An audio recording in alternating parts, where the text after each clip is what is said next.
That sucks. You found the one girl who's not even remotely intoxicated, like at all. My favorite part's when they're in the monastery. Yeah, and then the big fight breaks out. And the bullets are like flying past their head. But then they all miss, and Panama's like, well, I always knew this was a holy place.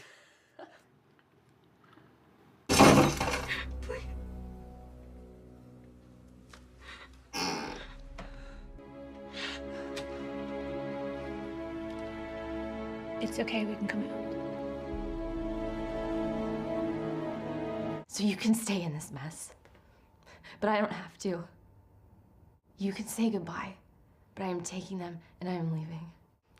I'm not gonna let them sit here and think that this is normal, because it's not. It was your fault. And I hate you for it.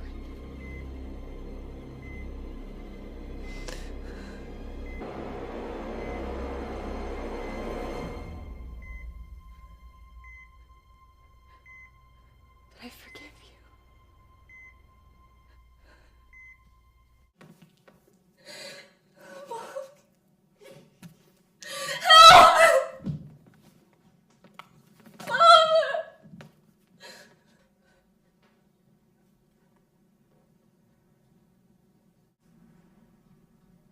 You found the girl who's sitting here waiting for a cab because she awesomely left her keys in her best friend's room and the sex noise is coming out of there. Now have me trapped between what's behind door number 2 and a cab ride to dear God, please let my roommate be home.